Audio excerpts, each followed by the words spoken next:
tiga sepeda motor di perempatan Sulang Rembang, Jawa Tengah. Mulanya truk melaju dari arah Rembang ke Blora.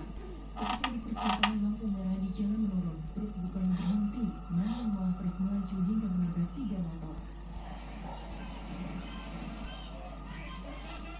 Akibatnya satu pengendara motor tewas.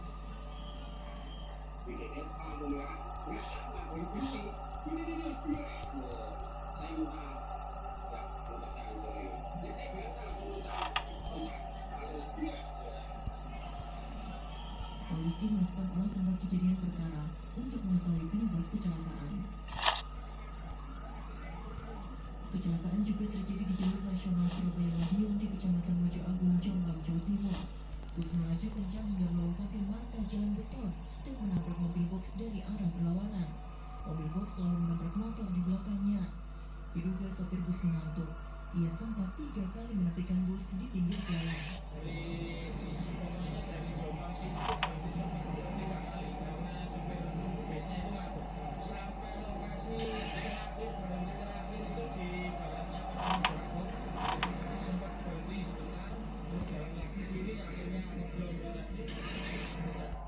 Selain 3 kendaraan rusak berat, sopir bus, pengemudi mobil dan pemotor mengalami luka. Tim liputan melaporkan.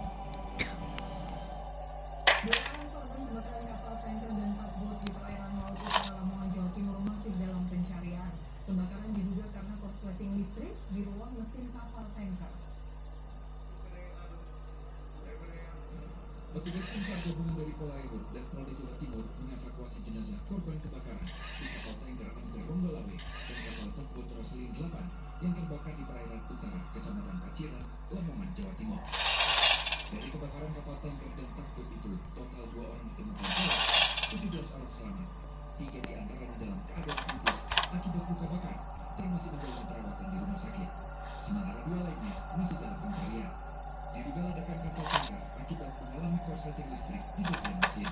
Dugaannya mungkin karena itu korsleting di mesin kapal Ronggolawe itu yang kemudian menyambar dari tugboat yang itu.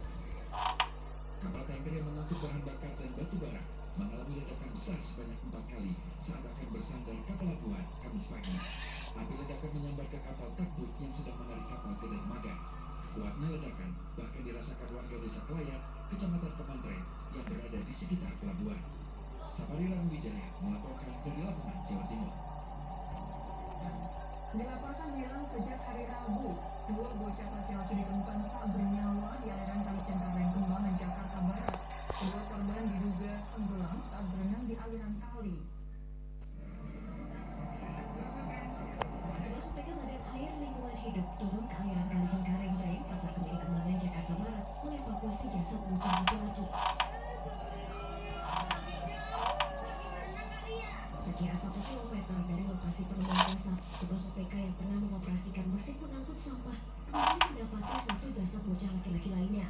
Kondisi air kali itu masih ada sampah yang tidak kelihatan. Dalam air diangkat begitu udah nyampe di karet conveyor itu yang di awal caranya baru kelihatan, makanya saya langsung masuk mesin. Dan disitulah dicek ternyata benar ada mayat bocah. Hasil identifikasi kedua korban merupakan warga Jalan Haji Mandor Salim, Srengseng, Jakarta Barat yang dilaporkan hilang oleh orang tuanya sejak hari Rabu. Usai pulang sekolah, diduga kedua bocah laki-laki itu berenang di aliran kali. Mungkin pas kan pulang sekolah dia izin mau main, izin ke kali mah sering banget ke kali. Karena suka berenang ya? Iya, izin ke Pleiset kali dia kemarin juga ya. Makanya dari kemarin juga dicari sama mamanya, dua-duanya nggak ada, nggak ketemu. Guna kepentingan penyelidikan, jenazah keduanya dibawa ke Rumah Sakit Cipto Mangunkusumo, Jakarta Pusat untuk diotopsi. Abdul Haris melaporkan dari Jakarta. Mayat pria ditemukan mengambang di sebuah embung di Ngawi, Jawa Timur. Polisi menelusuri identitas korban yang diperkirakan berusia 53 tahun. Warga di Desa Kasreman, Kabupaten Ngawi berkerumun di sebuah embung lokasi ditemukannya sesosok mayat pria. Korban berusia sekira 53 tahun. Ditemukan seorang warga yang curiga karena mencium aroma tak sedap. Ia lantas melaporkan temuannya ke polisi. Menerima laporan temuan jasad, polisi melakukan pemeriksaan TKP dan mengevakuasi jenazah. Jenazah dibawa ke Rumah Sakit Umum Daerah Dr. Suroto Ngawi untuk divisum. Jenazah itu langsung dibawa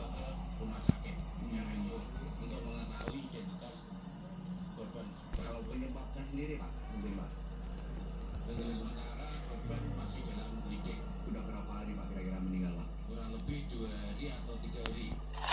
Pelaku pembakaran 3 gerbong kereta di stasiun Tugu Yogyakarta merupakan remaja penyandang disabilitas tunawicara. Hasil pemeriksaan, pelaku sudah 9 kali diturunkan paksa karena masuk ke dalam kereta tanpa mengikuti.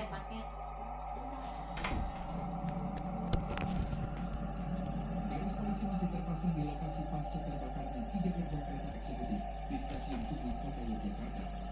Guna kepentingan penyelidikan, area gerbong sisa kebakaran juga dipasang pagar besi. Olah TKP kembali dilakukan guna mengumpulkan alat bukti. Dari rekaman CCTV saat kejadian, polisi menangkap satu orang remaja usia 17 tahun penyandang disabilitas tunawicara diduga sebagai pelaku pembakaran.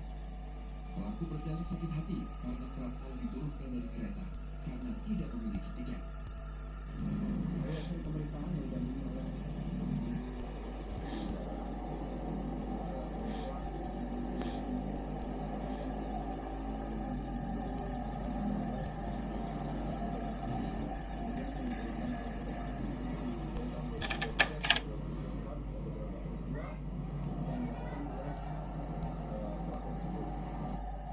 Hasil pemeriksaan, pelaku yang berangkat dari Jakarta turun di stasiun Tugu pada Rabu pagi 12 Maret lalu.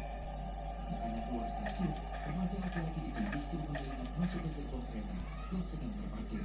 Pelaku lantas membakar kardus yang dibawa dan dimasukkan ke dalam 3 gerbong kereta yang rencananya akan digunakan untuk kereta tambahan mudik lebaran. Wahyu melaporkan dari daerah istimewa Yogyakarta. Beralih ke informasi lain, mantan Kapolres Ngada akhirnya ditetapkan sebagai tersangka atas dugaan pencabulan dan penyalahgunaan narkoba. Selain pemberhentian tidak dengan hormat atau PTDH, tersangka juga dijerat pidana dengan pasal berlapis.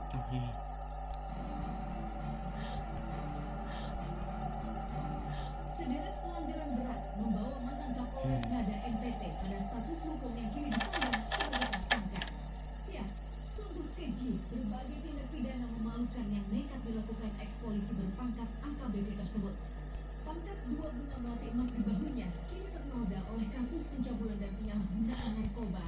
Jumlah korbannya pun tak sedikit, setiap bocah di bawah umur masing-masing berusia 6 tahun, 13 tahun, dan